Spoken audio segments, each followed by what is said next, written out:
What happened to Lethal Company? What is that? Houston, we have a problem.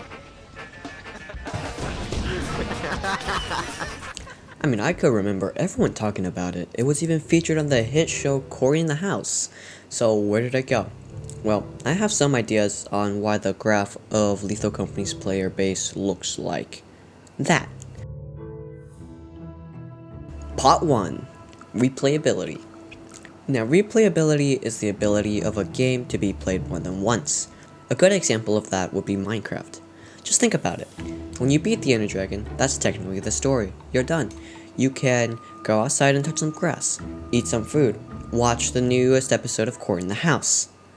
But you don't do that. You keep playing. You exit the end, and you start making giant builds with no interior design.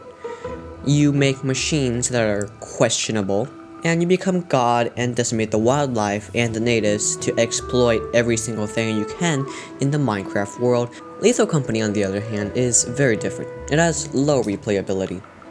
Once you visited all the moons, fought all the bosses, got all the upgrades, there's nothing left to do. Why keep working for this capitalistic company that's gonna constantly put you in danger when you could just stop, drop, and roll?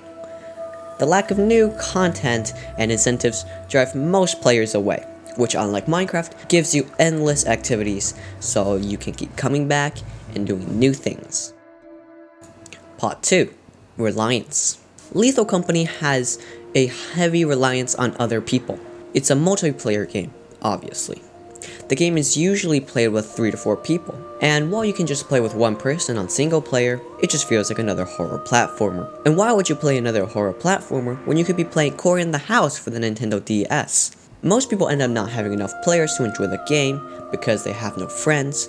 Sure, you can play with random people, but playing with strangers on a game focused on teamwork and communication is definitely not ideal. Like getting an old grandpa, a depressed teenager, a 5-year-old, and some random white dad and telling them to disarm a bomb. Lethal Company is based on teamwork, and makes going solo feeling sad and empty, while playing with strangers feels as awkward as answering a question confidently at school and getting the question wrong.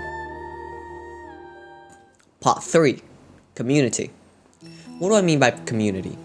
Well, the community refers to the content created by players, like mods, walkthroughs, let's plays, all the cool stuff. Successful games have vibrant communities, which add tone and value to the base game. Let's take Minecraft or Mario for example. Minecraft has mods like Aether, the Machines and Mechanics mod, whatever the hell that was. We don't talk about Jenny. Mario has community created levels like Mario Maker or Kaizos, which is basically Mario on steroids. In contrast, Lethal Company's community doesn't really add much. Their mods are reskins, like the Thomas the Train mod, new costumes that doesn't really affect gameplay. The one good mod that I found was Cory in the House add-on. But still, overall, most mods are just dull and don't really add anything to the game or extend the playthrough time. Just think about it. A good franchise would have a strong modding community, which could breathe new life into the original game, adding features and challenges that keep players engaged, like Minecraft and Mario, and Cory in the House for the DS. Lethal Company, however, just doesn't have that community, leaving players with little to be excited about or look forward to after they finish the base game and exhaust the core content of the game. But now, here's the question. How do we improve Lethal Company? Part 4. Improving the game. So, how do we make the game better? Well, I thought about it for a bit and came up with some ideas. Skill trees could be a good addition, you know.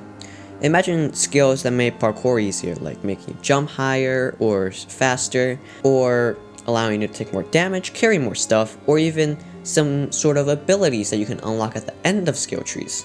For example, being able to see enemies nearby, the location of certain loot, or just disarming landmines, which is very useful since most people blow up a lot.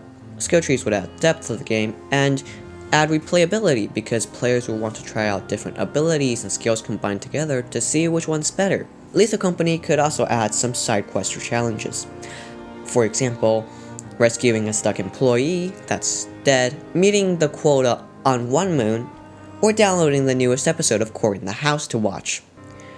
In order This can encourage players to come back to see what Lethal Company has added as side quests or challenges, keeping them engaged in the game. But there's probably more ideas that I haven't thought of, really.